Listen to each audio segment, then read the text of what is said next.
Welcome, everybody. We have Alyssa Williamson here. She's a business coach, and we're going to talk about all the things we normally talk about, like mindset and boundaries and letting go and choosing the business that you actually want to be in. So welcome, Alyssa. Please introduce yourself. Awesome. Thank you, Ruth.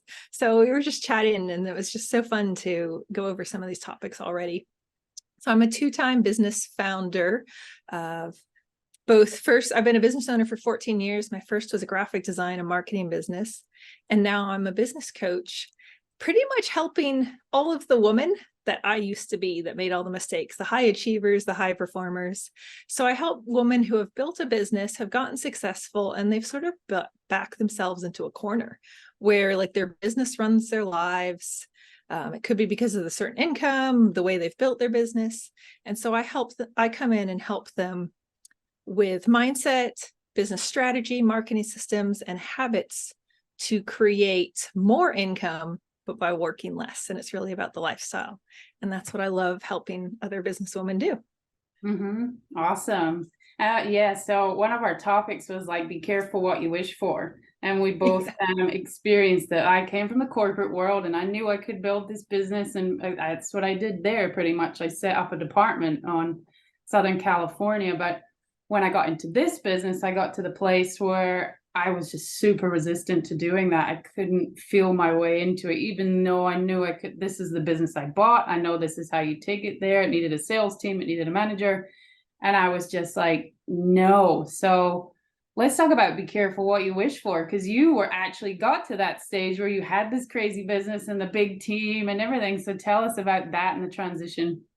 Yeah. So my business, like I sort of followed Robert Kiyosaki, and it's like, it makes sense. Build a business where other people's time creates your profit. And I was like, that's amazing. Yes, I want passive income. Yes, I don't want it all based on me. Yes, I'd love a business that I can sell. But I went from being a solopreneur and I built up a team and had a small agency. And yes, I hit $250,000 a year. I had 30K months. And I didn't enjoy it anymore. I actually hit the point where I had achieved my goals. I had a great recurring revenue from like SEO, website maintenance, marketing strategy. And I think that's a common, not problem, but common with high achievers is we hit our goal and then we're like, what's next? And so I hit this success in my business and I was like, I'm bored of the work now. Like I've got this team. All I'm doing is managing people. I spend all day on emails, either talking to my team, talking to clients, because you have a larger client base. The bigger the team, you get the larger client base, more projects. And I just didn't enjoy it anymore. But that's also part of the journey too, is discovering what you do and don't want in your business. So I do appreciate it. I just wish I had that experience so I could know from the beginning how I want to build my business. Yeah. Well, yeah. That's not how it doesn't happen that way. You got to live it to learn it. Business is that thing you do, to grow and evolve as a human being, and nothing teaches you how to grow more than a business or a kid. I would say would be the two major life events that really make you look at yourself and think, is this what I really want? Especially like, because when you're that corporate woman, you're the A-type and you're pushing yourself, or man, you're pushing yourself like to the limit. Like it's just a constant hamster wheel of next. And nowhere in that life, I personally find where you sit back and think, is this actually making me happy? Like, where's my joy? And it's common. Yeah. It's common too, because you get caught up in the daily tasks. Oh, I've got like 50 things to do today. And that's all you focus on. So you lose the bigger picture. You're not doing the fun, creative, passionate CEO work. You're just doing I got to survive today type process in fight or flight mode. And that, yeah, you lose the fun then that way. Mm-hmm. Yeah, I totally hit that this summer. I was like the sales calls and the looking for a manager, and I was just feeling really stressed out about it. And then I was like, refocus my joy with my coach. She's like, are you serving with love? And like that one question was like, where do I need to do that? Like, where's my joy? My joy is in talking to people, but the sales calls wasn't it. Mm-hmm. So the podcast was then born. Like, how can I just talk to people, other business owners, give them value, love them, support them, how can I do that in this business and then use it for like my marketing strategy so people can see me? I mean, talk Yeah, about like a huge transition. I love that. And that was sort of my transition too, was when I started, and it took a couple of years to get to this point where I'm like, does this bring me joy? Does this client bring me joy? Do I really want to be doing this? And I never watched any of the Marie Kondo stuff, but my friend told me about it. And so I took it from that. I was like, I'm just going to bring this into every area of my life. Does this bring me joy? And it led to cutting out a bunch of the services that, yes, they brought the income I wanted, but I just really no longer enjoyed the work and I was dreading it. And I don't want to have a business where I'm dreading the work that I'm providing, because that's not giving my best effort. And especially in like a creative or an advertising or a marketing field, your passion is what really drives the creativity and energy that comes out of it. Yeah, absolutely.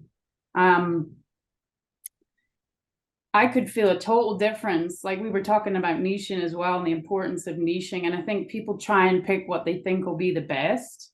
But that again comes back to where's your joy when you're in a creative environment.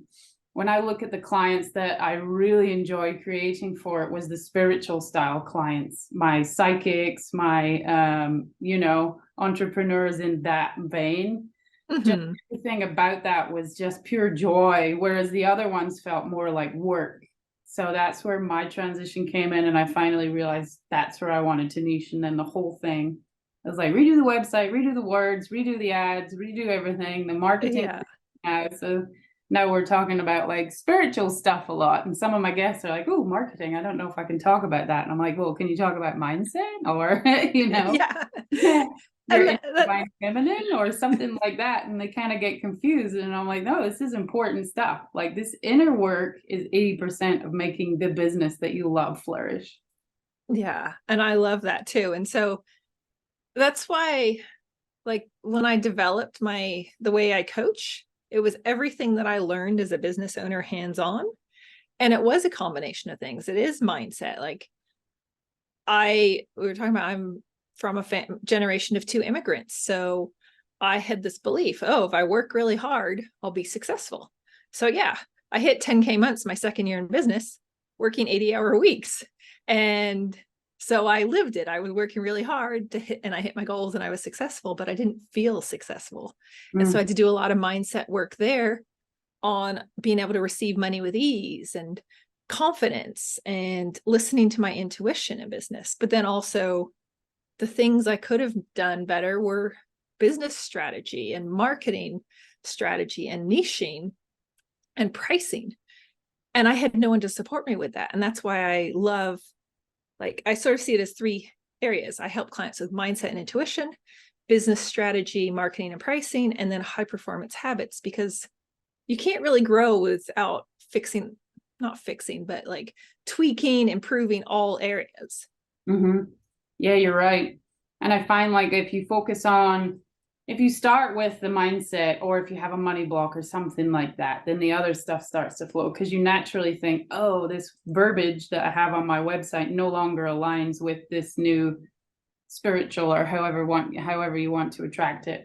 And also like what you were saying, like the packages, like, do I really want to do these like structured calls that are kind of about marketing? I think more in the line of coaching, like conversations like this with people about mindset or about their money blocks or about those things would be far more valid for helping them move forward. Because at the end of the day, I do the marketing part for everybody.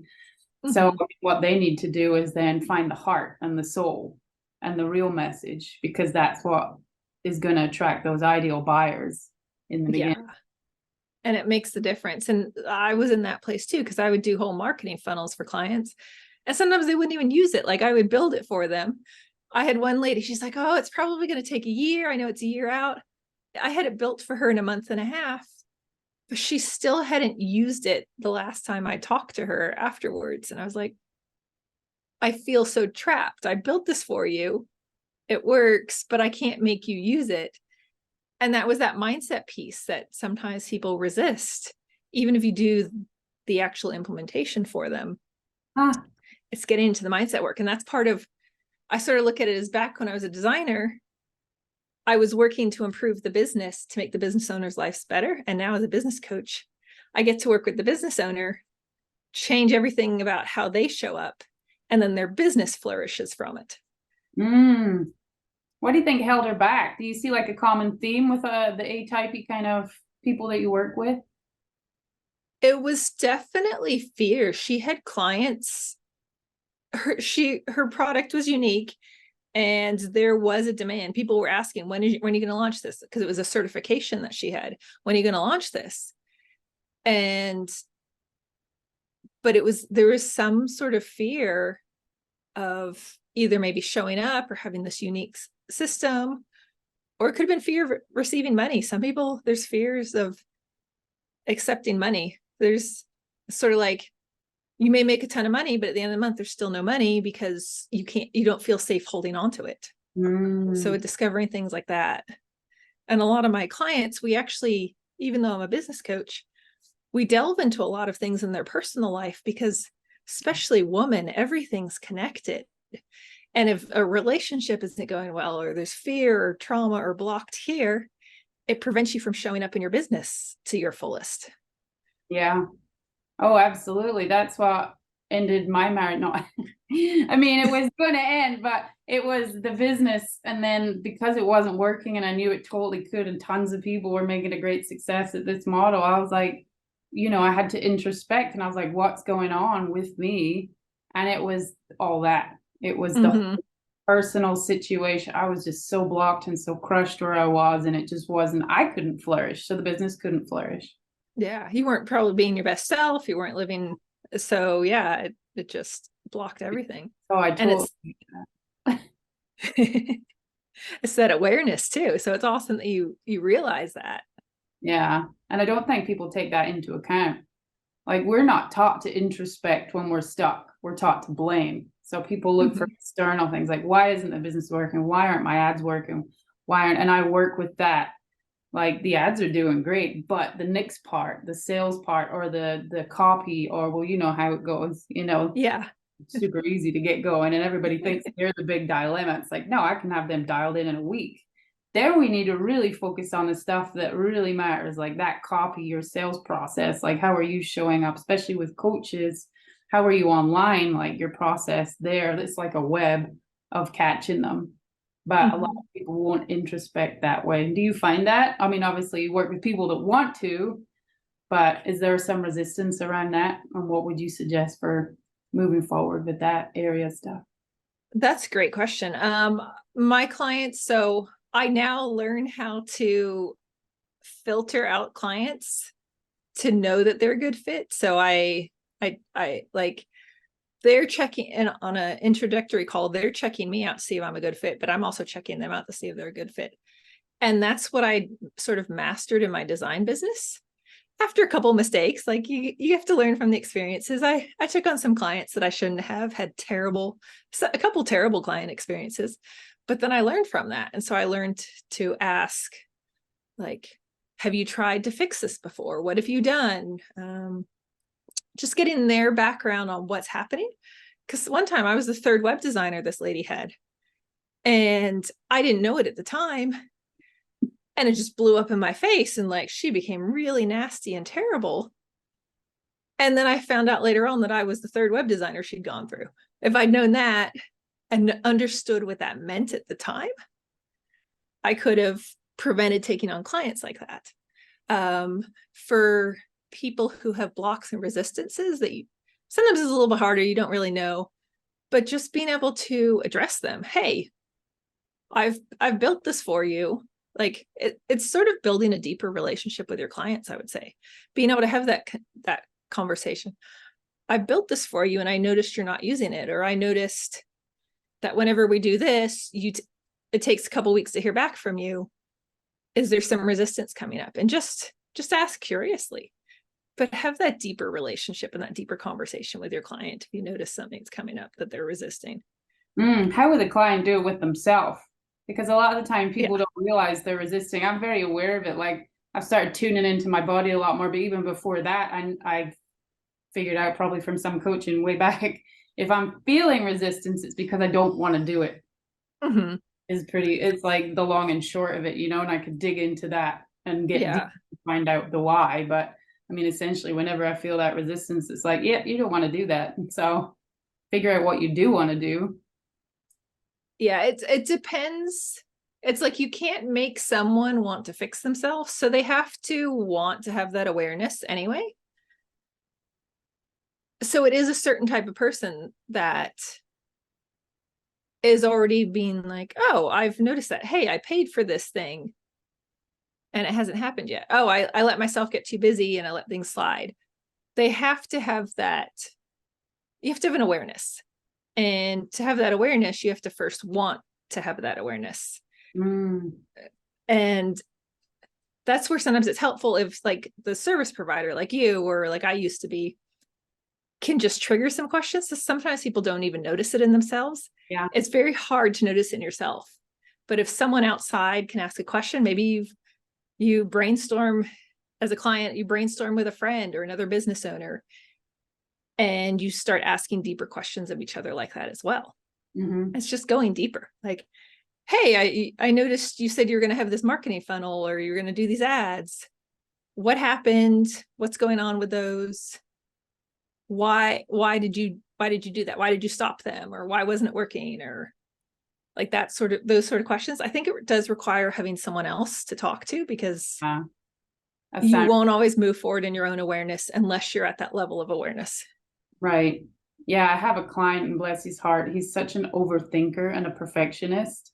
It's like our conversation that would be a 2-minute conversation with anyone else goes on for an hour because he has to understand everything exactly.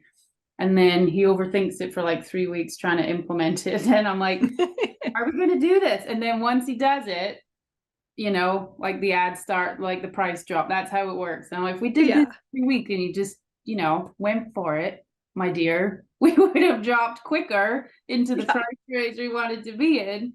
But, you know, that's something like coaching people through like that perfectionism, such a business owner thing, especially in the beginning. And especially with marketing, it's like, no, let's just roll with it. Let's roll with the best we can get quickly, use the data, figure out what works, then we refine.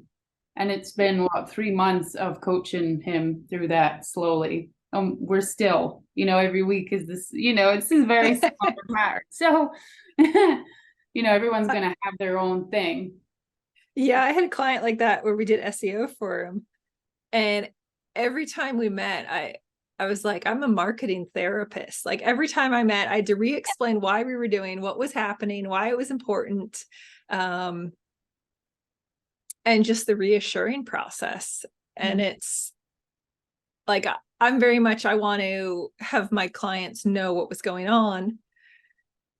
But at the same time, there needs to be a point where they trust the person they've hired to do the work, because they're spending more time questioning it than getting results. And as you said, like the data and metrics, that's how you fine tune. And the faster you can get some data, the faster you can fix it and like fine tune it and get it just super pinpointed. Yeah.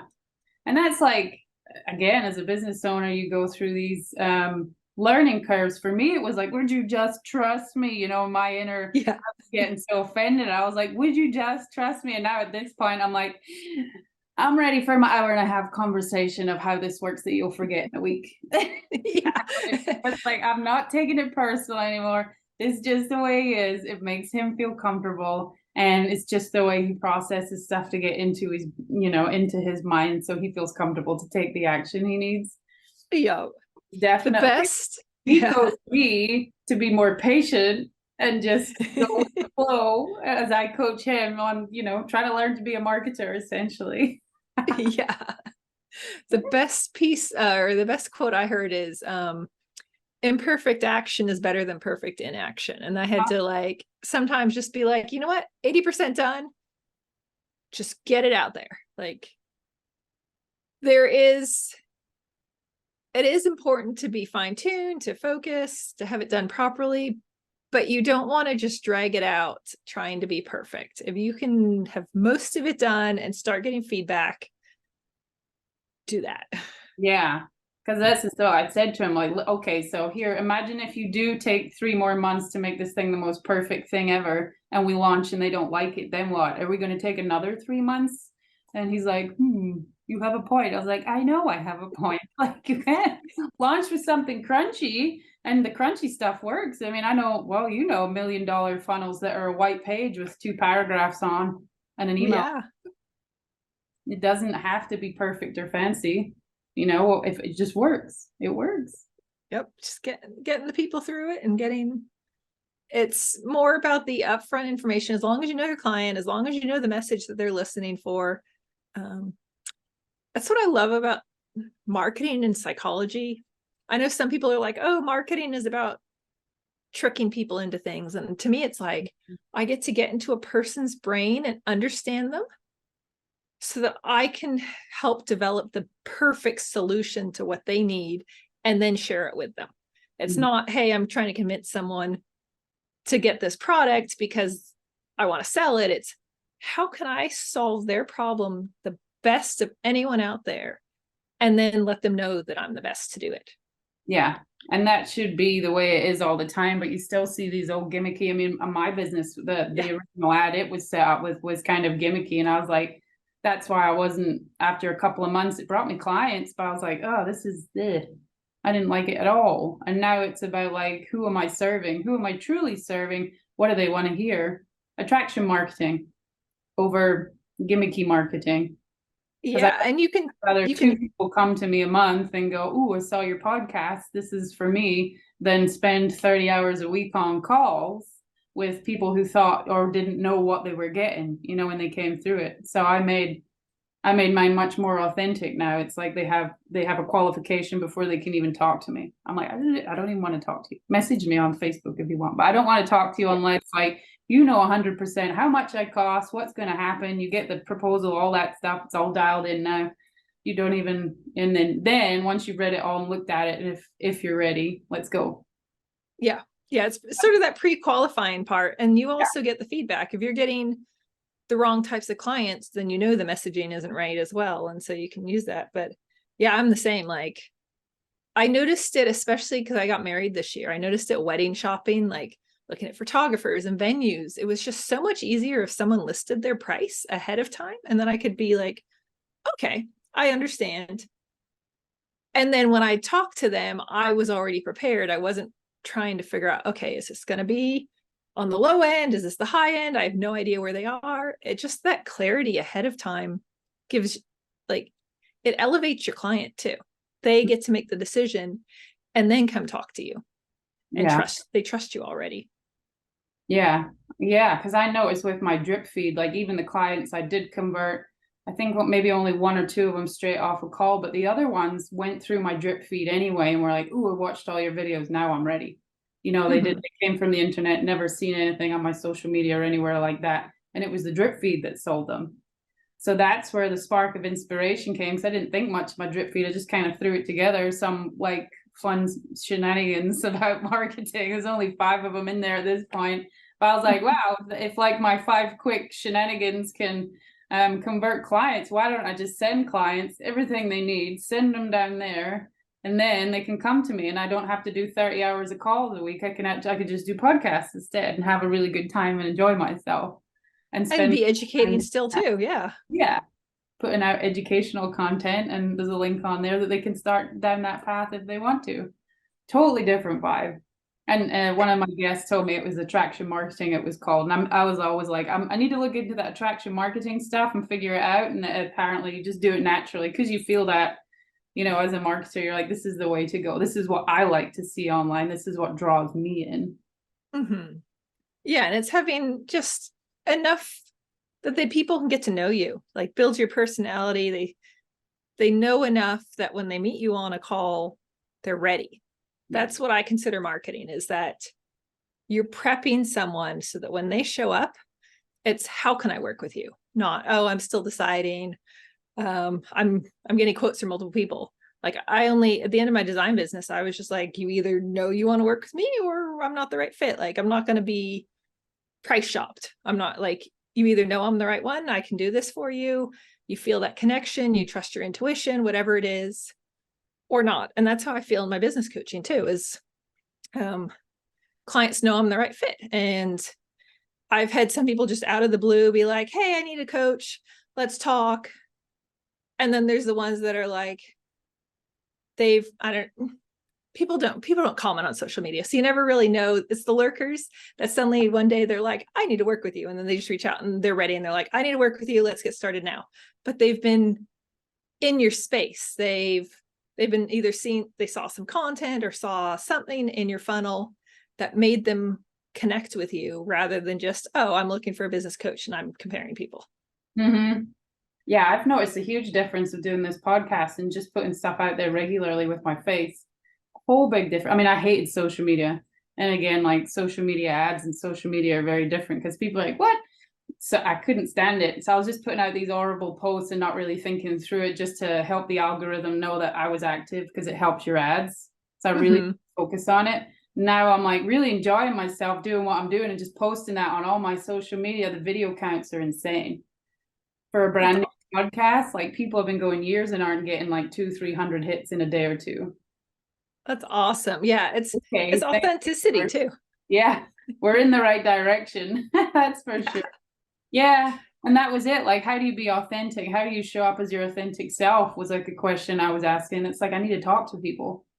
I either need to be on a stage, and I've talked to my coach about this, like a big stage where I'm talking to thousands of people, or being on a one-to-one setting. And I tried Zoom calls and it still wasn't, because I was trying to do sales and it wasn't for me. But this, I mean, essentially this is sales too, right? It's just a different format about going about it. I'm not trying to convince anybody. I'm just, this is how it is. And beautiful little snippets in every single podcast that they see. And they're going to see that one that resonates with them at some point. And they'll be, okay, I'm ready. Yeah, it's just sharing that expertise and insight and conversations like this where all sorts of like personal stories come out too. We were talking about, because I started my business right out of college. And so I was in the Bay Area, I was in the tech world, very masculine energy. Business world is very masculine anyway. And coming out fresh out of college, like building my own business, being female, I had this very professional wall in the beginning because I was like, oh no one's going to hire me if they know who I am. Like, I've got to be like super professional.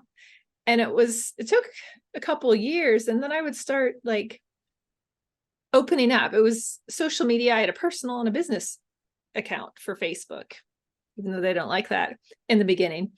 And then I was like, why do I have separate ones? Whenever I post personal stuff on my business account, I get so much feedback from clients that they're like, oh, wow, look what you're doing, all of these things. And so I brought down that wall and I was like, I'm just going to share my personal life with clients too, because they're human. I'm human. It gives them something more to talk to me about. And now, like conversations with clients, like coaching calls is just on them, but they'll see something happen in my life and they'll comment on it or share about it, or just there's connection when you're authentic and you're not super professional. But it's, men do it too, but I would say it's very strong. Like, as a woman, I felt like I really had to like put up this wall, and it took me a long time to step into my feminine energy and be like, I can be successful and a businesswoman in a masculine world and still be feminine and strong. Yeah, absolutely. Especially like in the online space, because I tend to find I attract a lot of male clients, even though I think I'm particularly geared towards females because of the spiritual aspect, but I actually do attract more males than anything else. And I think that's that wanting to be nurtured and taken care of in a business. As humans, we want that no matter what. They don't want the bro, this is the $1 million answer to everything kind of stuff. Like, I mean, I'm sure there's guys that want that, and they go and get those programs. But most people, they want to be taken care of. They want to be looked after. They don't just want to be a cog in the machine online. And that's my MO is you can got me on Messenger anytime you want. Although I'd have it in the contract, I work weekends. I do. If they have some question or something, I will take care of them or whatever, It's like 24/7, you got access to me. It's very personal because I don't have a lot of clients. So it's never ended up being a big thing. And that was part of my decision to not go down there, build this into a team thing. I like that.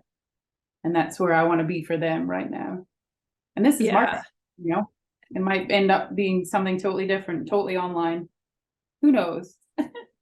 And that's awesome too, is that one that you recognize it, and that's what they want, is someone. There is the bro marketing and the bro sales and the very masculine pushy stuff, and that's right for some people. But that's why I think just being authentic, like, there is competition, but at the same time there's not, because everyone has a different style and appeals to a different person. And if you can look at it in that expansive way of abundance and be like, oh, well, that person didn't want to work with me, they weren't a good fit anyway. If I wasn't their number one, oh my gosh, I have to work with her, they probably weren't going to be a good client or a good fit anyway. Yeah, exactly. And trusting that might just not be in the season of their life where they're ready.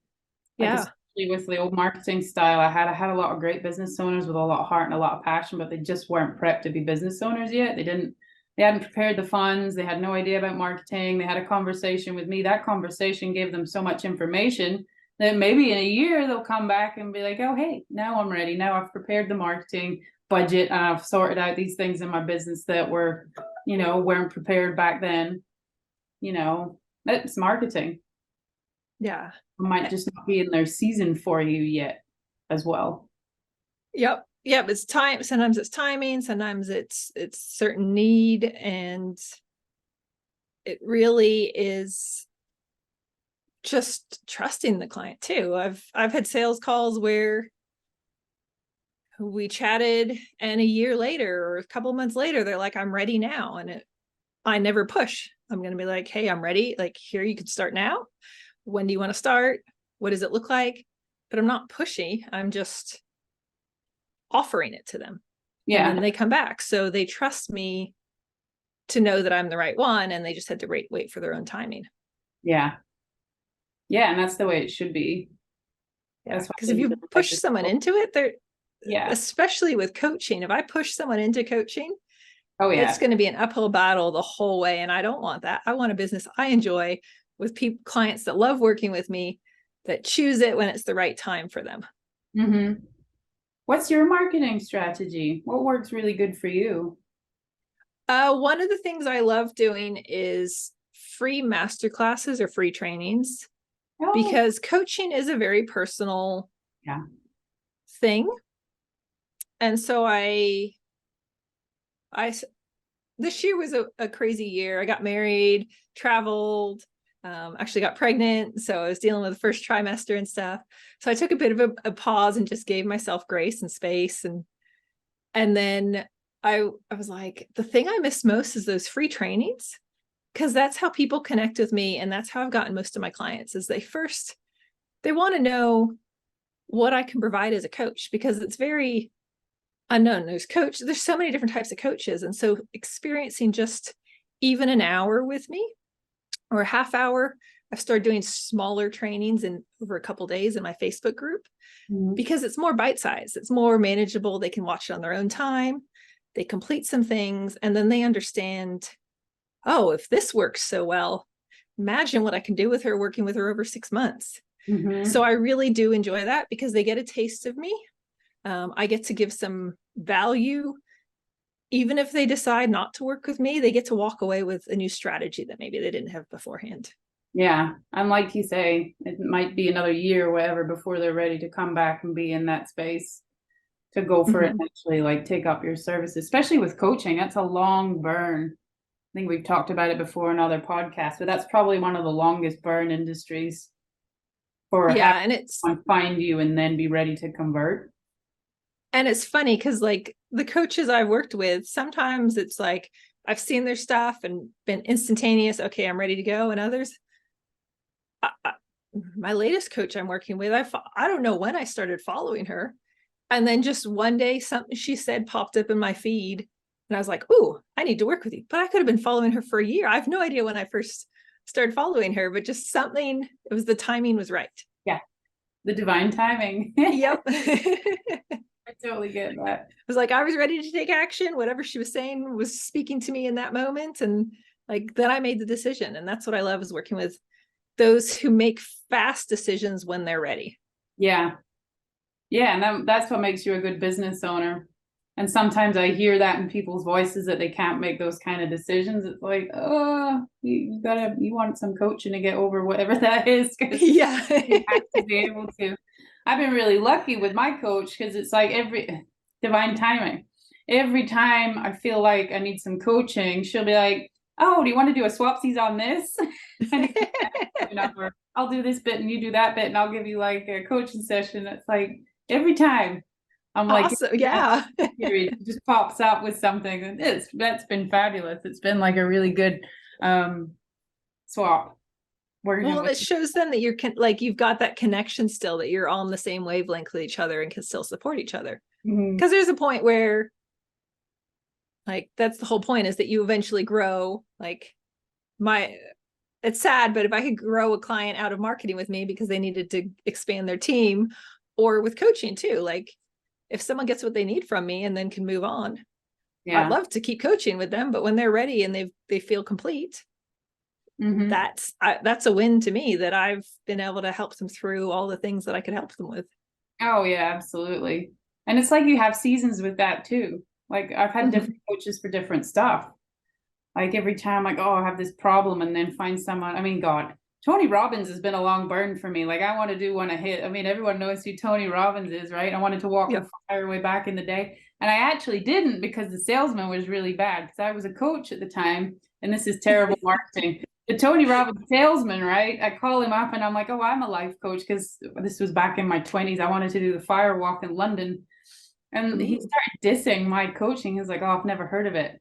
Blah, and it was that conversation. I was like, this is not what I expected from a Tony Robbins person at all. It put me off so bad. I was like, oh no. So they lost out on like $3,000 or whatever it was at the time for me.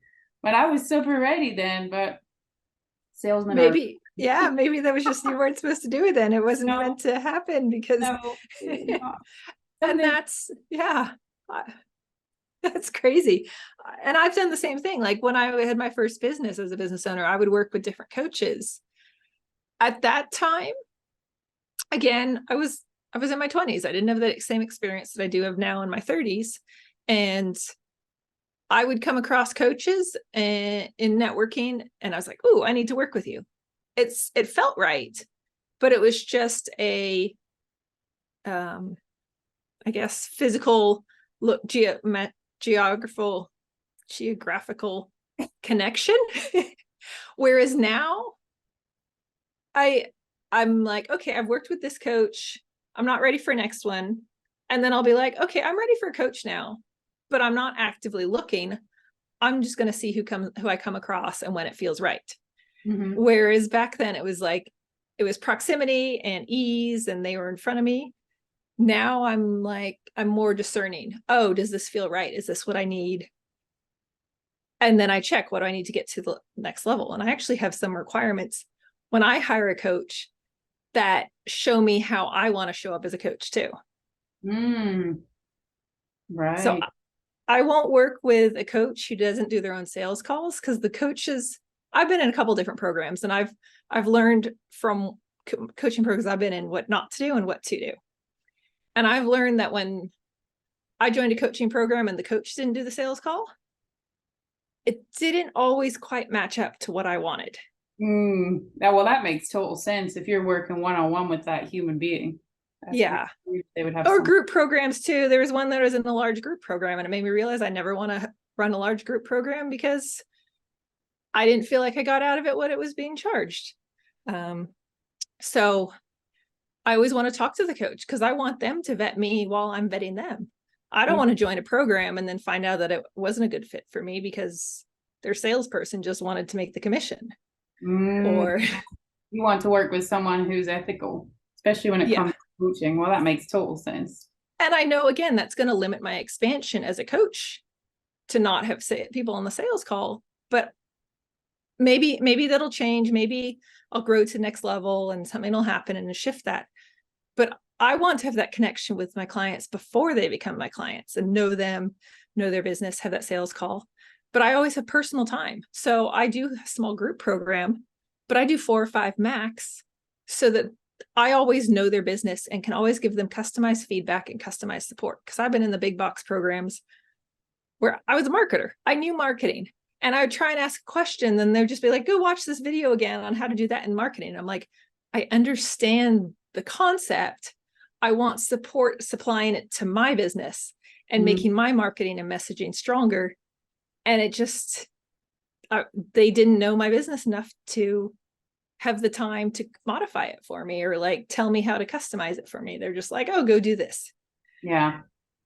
Yeah, that's personal service. That's one of the main reasons my clients come to me. So I totally get that. And that's what I am. That's what I value, is personal one-to-one. Because I'm super smart. Like I can go and find stuff and read textbooks and figure it all out like that. But if I can't figure it out, I definitely need a one-to-one, someone to explain it to me, you know, or I get really frustrated. So that's super important to me. I think that's becoming more of a thing too.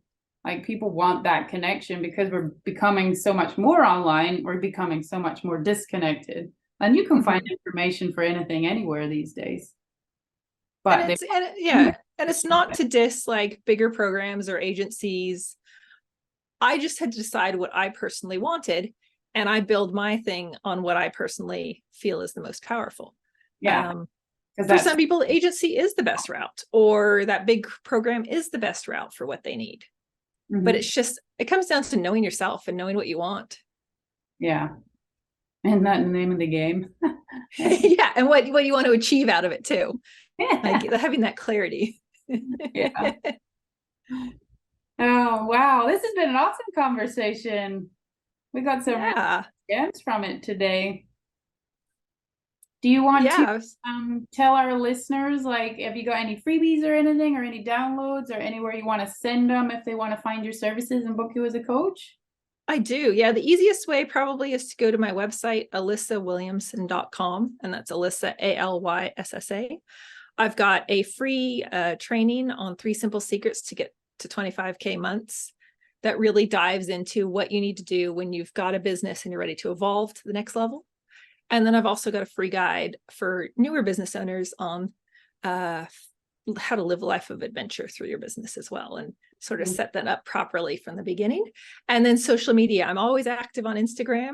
So Alyssa Williamson _coach. And you can always DM me. Say you heard this podcast and you want to chat or have a question. I'm always available. I like to be approachable. Awesome. Great. Well, we'll put all the links below anyway for anybody that wants to click on and go straight there. Thank you, Alyssa. This has been awesome. Thank you, Ruth. This has been so much fun.